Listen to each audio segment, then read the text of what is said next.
All right, we are live. So I think I finally got this all figured out. I'll turn this on so I could see some comments. And I came to realize it wasn't anything I was doing. Look at the video's moving. No jiggity, right? Hopefully the audio is good. We'll switch to camera 2. We're over here. Wish we could have done this during the shoot today. Had a good test shoot this afternoon with a fitness model we're working with, Reggie. Worked out great. I was testing the EOS R5 and the FJ Westcott 400 in combination with using the FJ trigger, the STE3 trigger, and 600 EXRT Speedlites, and they played well. Bob Graves, thanks for popping back in. Yeah, everything's much better. It wasn't anything I was doing. It was all Comcast, Xfinity. We had to take down the entire network. I had to call up Xfinity, and Xfinity had to do some reboot and send packets and all kinds of stuff. So I was on the phone with them for about 40 minutes getting it straightened out. Hopefully, when we're going to do this for a workshop and when we're going to do these for more seminars and things of that nature, we will definitely go to Comcast and make sure everything is up and running. So can you guys hear okay? Can I get a thumbs up? Let's see, what do we got? 13 people out there, good. So I'm trying to dial in. I got a new setup here. We're using a Blackmagic ATM Mini to switch between the cameras. It has the HDMI inputs for my 5D Mark IV, which is over here. That's working great. And I had to go back to my EOS 1DX Mark II because I wanted to run it on AC power supply, which is this camera here. So I didn't have to keep swapping batteries. So that's very cool. Pop any questions you may have in the feed. So let's just try this. I'm going to run the intro, and then we could dig into some of the photos.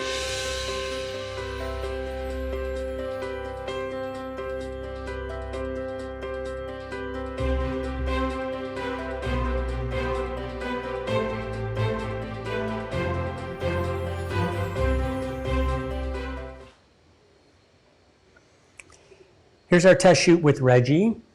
And what I do have to say, honestly, is you saw by those examples that light makes a huge difference in everything we do, right? Lighting is key. So, you know, understanding using light, off-camera flash is my tool of choice. You know, and if you'd like to learn more about off-camera flash, I'm really proud to be a member of Kelby One. I'm in the Kelby One family now, so we have all of our classes here on Kelby One, and I could put the links in the show notes and descriptions later, which I will do that. But I'm proud to be welcome aboard and among the Kelby family. So let's dive in here. This is the shoot with Reggie. So what we wanted to do is some high key photographs, and then we wanted to do something a little bit more moody. So we changed up the background, a little bit low key, and then a painted backdrop, and then a few black and whites. So let's start up here. And these were shot with the EOS R5. 24-105 lens and the FJ trigger to fire the flashes, right? So here we go. But what I was doing, because I wanted to see how the mix would be, is the background lights. This is an X drop backdrop. Here, let me pop a camera on here. Let's get a lower third camera on. How do I do this? Still getting a feel for this here. So we're going to take the camera there, go to our desktop. All right. I can add that in. So good. So here's our first image with Reggie. And what I was saying before is this is an Westcott X drop background. and it's white material, so it pops up really quickly, folds down in a small bag. I had my Canon CX600EX RT Speedlites illuminating the background in an Apollo strip box, camera left and camera right. Reggie was, of course, standing ahead of those, so we're just illuminating the background. In fact, let me pop over here. You could see some of my test shots getting the background illuminated, and here's how I know when I've got the background properly illuminated. So you could see the speedlights in group B were a little bit brighter than the speedlights in group C. And I was doing this in manual mode, so in the next frame I just increased the flash output for group C. So we now have a nice even background. And you might want to ask the question, like, how do you know when your background is properly lit? So a general rule of thumb that I go by is if it's too bright, you will have a milky edge. It won't be a sharp defined edge along your subject, right? This will get milky and soft, which is nice too. You can go for that more artistic, ethereal feel if that's what you're striving for. But I wanted this to be kind of a classic high-key shot, so we want it nice and sharp.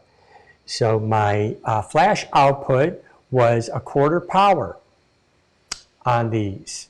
250 ISO, aperture 8, 200th of a second on the shutter speed because we don't want any ambient light at all.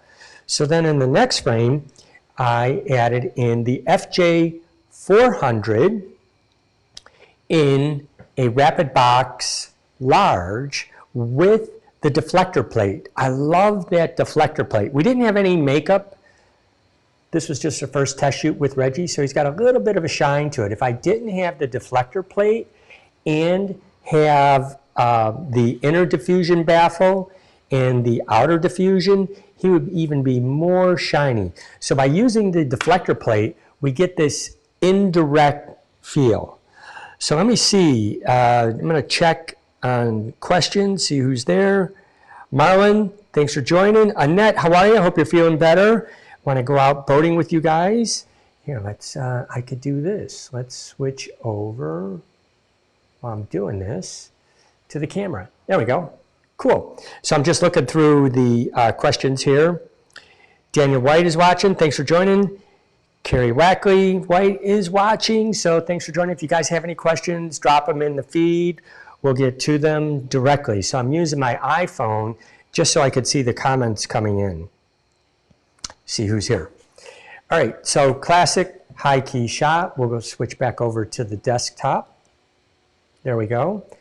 So I have to say, I'm truly impressed with the FJ-400 and the ETTL capabilities of it. So this is using the FJ trigger as well.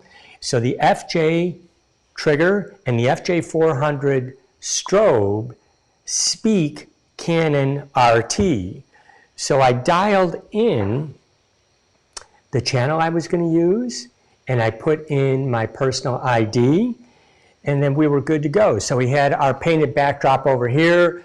I was using my homemade V-flats. I made these from Home Depot. This one just happens to be white foam insulation on the other side, and I painted it black on this side, and then we taped it up. So, you know, it works really good for my studio and whatever I want to do. You know, I thought we could make some, so I gave it a go, give it a try, right? Worked out really well.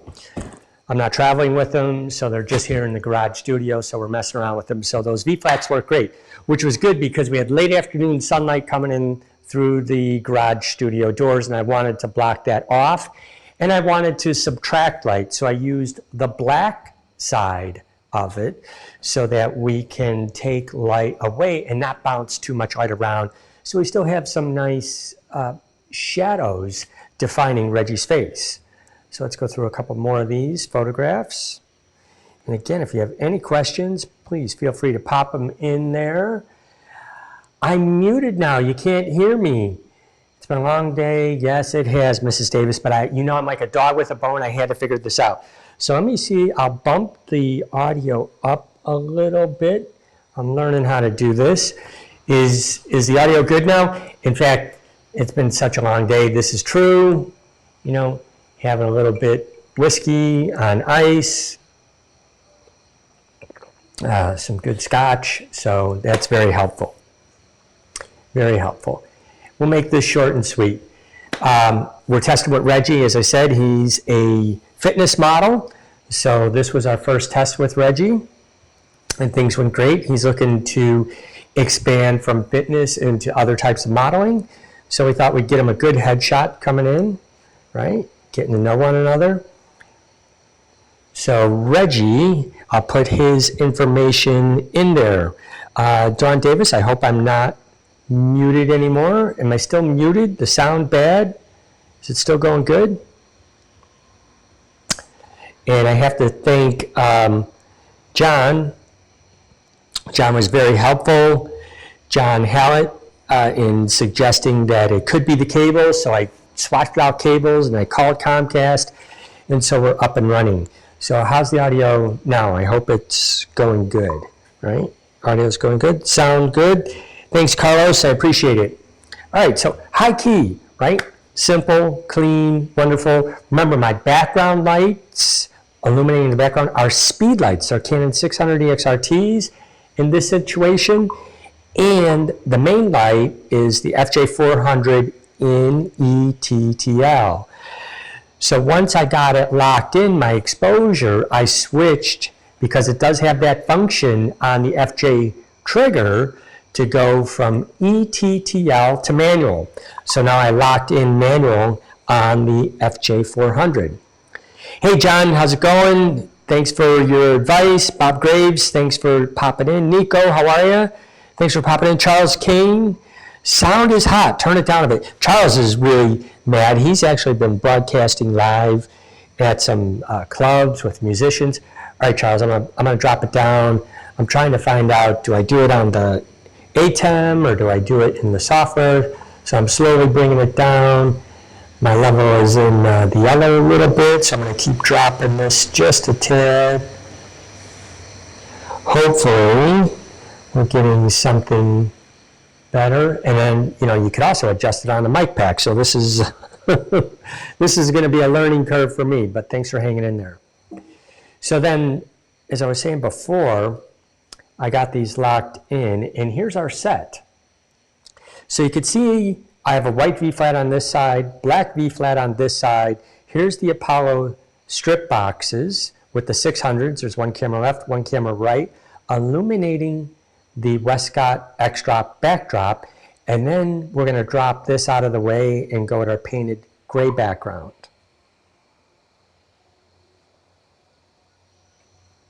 Wade Bell, thanks for popping in. Sharon Morgan, thanks for popping in. All right, you guys, so here we go. So what I strive for is frame-to-frame consistency. So we want to, you know, shake things up a little bit. So I asked Reggie if he would just walk toward me. And the EOS R5 is in continuous low with the eye tracking active in Servo Focus. So Servo Focus means the camera is continually focusing. And we'll zoom in here. Let me just zoom in just so you could see. It is just crazy accurate, spot on sharp. I mean, it's just incredible, right?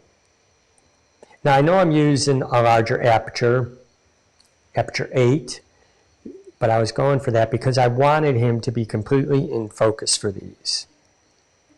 And some later on in here, I chose to go with the 51.2, and we were actually using it at 1.2. I really like when he gives this kind of nice, genuine smile. So I thought this was really a nice headshot for Reggie to have. He's expanding his talent base from fitness to also modeling. So I always have my histogram active so we can see what's going on here. And we have information from left to right, and it's just pushing up the white side, and that's representative of the white background. Our color tones are very neutral. I was shooting in manual white balance, so Kelvin color temperature, and I was at 5,300 degrees Kelvin, just slightly warmer than the FJ400 what it's rating. I believe it's rated at 5200. So I did a clothing change. As you can see, Reggie is definitely fit. I ought to do an exchange of photos for fitness training and nutrition training. So here's our wide shot of the set. Now everything's locked in manual. The FJ400 with the large rapid box. Just to recap, it does have the deflector plate inside. So the deflector plate kind of makes it an indirect light, and it helps soften the light within the rapid box. I also have the inner diffusion baffle and the outer diffusion baffle. And the reason I'm doing that softness like that is because we didn't have a makeup artist and Reggie had a little bit of a shine. Right? So we'll go through these again really quick. Let's check the feed. Nico has a good question. Were those images processed already? No, they were not. These are straight out of camera files. Straight out of camera files with only the in-camera profile, meaning I create a picture style in camera. I up the contrast a little bit, and I add just a little bit of sharpening, and that affects just the JPEG. And I photographed wirelessly, so I was using the wireless file transmitter to send the photos directly to the laptop, so we were wirelessly tethered. And I was using the tether tools AirDirect because I wanted to give that a test. It works with multiple cameras. It's not just with a specific one.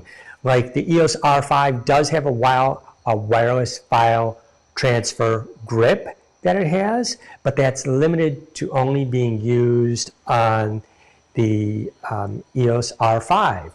By using the tether tools AirDirect, I could use it on all my cameras. So I could use it as a wireless webcam.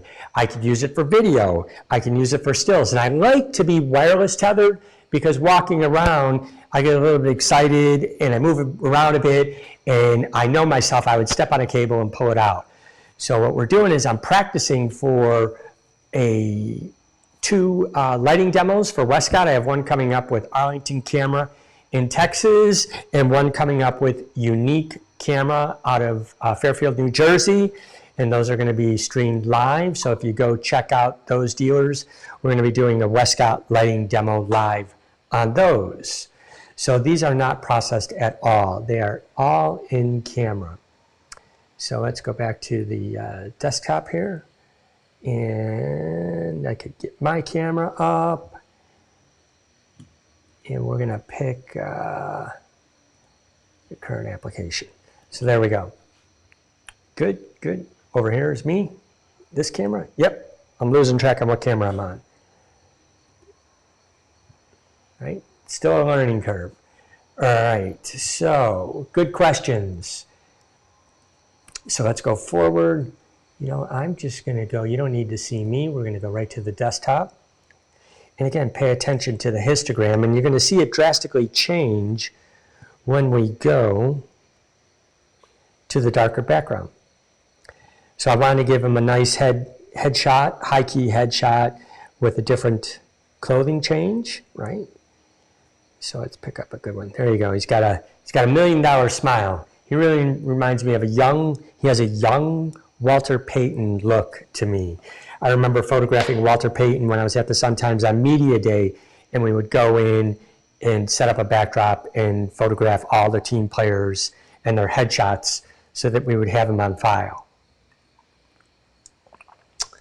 All right, so cool. So here we wanted to switch up to low key. So what I did is now I'm going all FJ400. I'm using 3 FJ400 strobes. And just to test it out, I was using the STE3 Speedlite transmitter from Canon. And I put the FJ400 strobes in Canon RT mode. When I was using the FJ400 alone, I would use it in Canon mode. I notice it gives me a little bit further distance in the radio frequency range of it than the Canon RT, and it has a stronger signal. So if you're in an area that has a lot of Wi-Fi interference, then go right to the FJ400 and the FJ trigger and put it in Canon mode instead of Canon RT mode, and you're going to be rock solid. So for this next scenario, I'm using the FJ400, and it is camera left, and it's in a rapid box 1x4 strip bank with inner diffusion and a grid.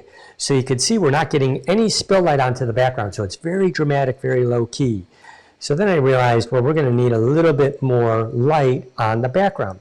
So I took a second FJ400, and this is in the rapid box large, again with a deflector plate, inner diffusion, outer diffusion, and we're just enough power output on the background to give us some illumination. And we have a nice gradation falling off from one corner to the other because the strobe head is right about here. So as you can see the photograph developing, I'm dialing in my settings. We're all manual. And here we go. Now I'm getting into the ballpark where I'm starting to feel good. We're short lighting them with the 1x4 rapid box strip is the main light, and then the rapid box large on camera right to give me just some fill on that background. And we're still using the eye tracking, right? And it's just crazy sharp. I mean, it's just incredible. You know, it's almost in some ways too sharp. You know, so when we go in to finish these, I'm going to use Luminar 4 portrait mode, and it just gives a nice softening to his skin. It'll eliminate all these kind of little blemishes right in here. It's really intelligent. It has the AI with it, so it's really nice for doing portraits. Nice test shots here, little short lighting. Now we even the light out. So the way I did this is I took that 1x4 strip and I moved it right off of the camera lens. And what I mean by that is, as I was shooting, the 1x4 strip at first was extremely to the right. We're short lighting him, so in fact it's a little bit behind Reggie. So for the next photograph, I moved it literally, here's my camera, here's the lens, and it is on camera left, so it's just off to the side. And we're still using the strip with the grid in it. So I'll go back to the desktop here so we can see that. And again, pay attention to the histogram. I'm always shooting this way so that I can see my histogram, so I know my exposure levels. So left is 0, it's shadows, right is 255, that's your highlights, and that lets you know what's spiking out, what's going to be out of printable range, or what's too dark. So I never judge the histogram, I never judge the LCD, I always judge the histogram. All right, let's go to a couple more shots here. So all I did is I changed my in-camera picture style from color to black and white. And for my black and white picture style, I add a little bit of red to it, a little bit more contrast, and a little bit more sharpening, right? I kind of like that contemplative look of Reggie. It's a really nice effect. And then boom, brings the eyes up. There's that $1 million smile, right? We're still at aperture 6.3. So let me jump down a little bit further here where we got into the narrow apertures of shooting wide open. So we did a little bit of a seated shoot. So I decided to swap things around. So now we're using the 1x4 rapid box with the grid is just a little bit of fill. And in this photograph, the only thing that's active is the main FJ400 in the rapid box large. Remember, it does have the deflector plate and both diffusion baffles. So now I'm going to start playing with aperture. So I decided to put the FJ400 back into TTL, and then I was going to test. Did I not get those downloaded when I was photographing? Yeah, here we go. This is aperture 2. So this is aperture 2. So I put the FJ400 in TTL because I want to see how it's going to track. And I'm using a 51.2 RF lens. And we were getting a little bit of bright light coming into the garage. So I'm already at 100 ISO. So now we're into high speed sync. 500th of a second shutter speed. Right here, you could see that, right? So that means we have to be in high speed sync. And the FJ400 handled it beautifully. So let's get a nice expression. Beautiful. And I love, love, love, love how buttery soft the background goes at aperture 2. And we're in servo, so not even one shot. So when I used to do this with the Canon FD, I'm sorry, even FD was way long time ago, but EF lenses, the 51.2, you know, when I would use that, I would use live view because again, we're focusing right off the image sensor for critical focus. And then when I would shift back to looking through the viewfinder, I'd have to shoot, you know, half a dozen images to get any consistency and sharpness. With the mirrorless cameras, that's gone. It's just incredible the amount of confidence you get from shooting wide open. I mean, look at this. Look at that sharpness. This is aperture 2, and they're consistent. And it even breathes old life into my old lenses. I have a 30-year-old, and I mentioned this on the Canon Black and White Challenge. It's now become my favorite lens again. I have a 30-year-old Canon EF, so I have to use the adapter, 200 1.8 lens. And that lens was never consistently sharp at 1.8. Again, because of parallax issues, mirror parallax, and you know, that's why you had your micro focus adjustments and all that. But now everything is just so dang sharp and consistent. And the confidence that it gives you to use wide open apertures is crazy. I like using the 28 to 70 f2 lens. There's something about this image that I really enjoy the feel of it. It's just a nice contemplative feel. So yeah, I'm just really enjoying the R. It's become the camera that I think of when I go on a shoot. I have an engagement session tomorrow. And the reason being is it's so intuitive to the way I could set it up and the focus and all the custom adjustments. I'm coming to rescue you. You're coming to rescue me? Yes, you need to come inside. Oh, yeah. Be done. Come be in. done. Uh-oh. The boss is here. Let's see, camera 2. Is camera 2 live? You're drinking? I am having a cocktail. No, without me? I had to have a cocktail. Oh, what Get happened to my out. cameras? They all went to sleep. You're not allowed to have a cocktail without me.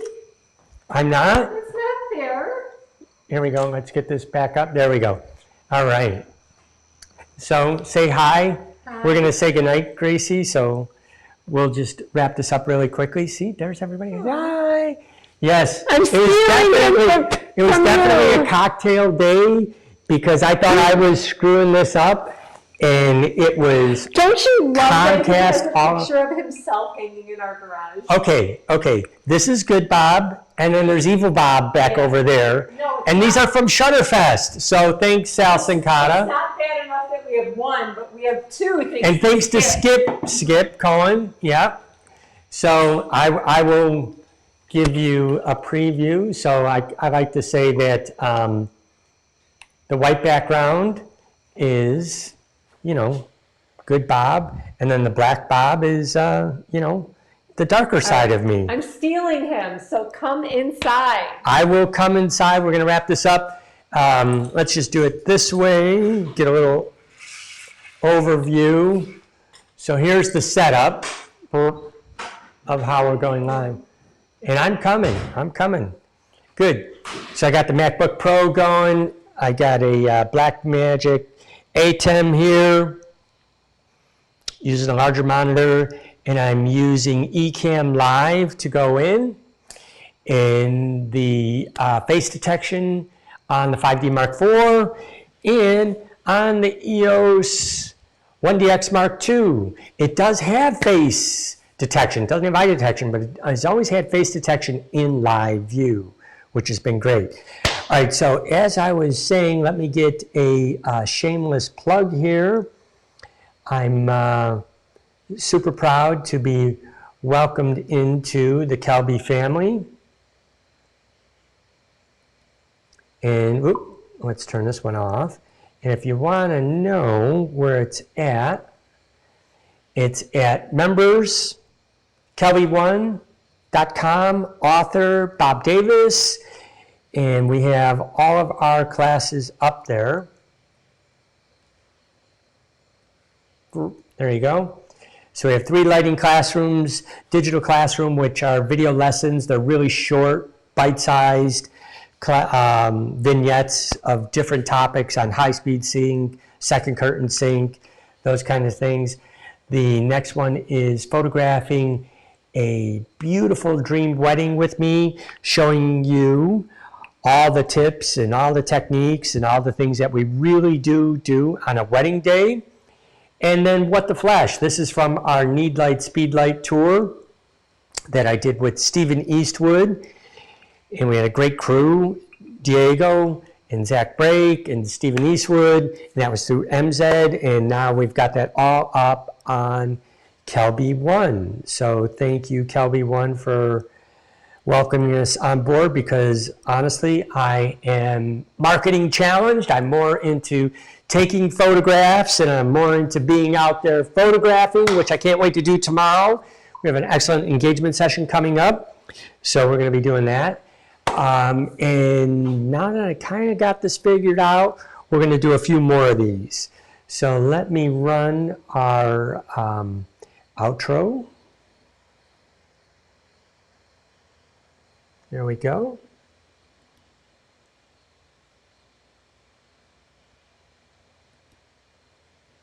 And why am I not switching? Come on. See, this is what I mean. I gotta learn this stuff. All right, back to desktop. I could go to desktop. There we go. I need it. Oh, turn the camera off. That would help, no? Oh boy. There it is.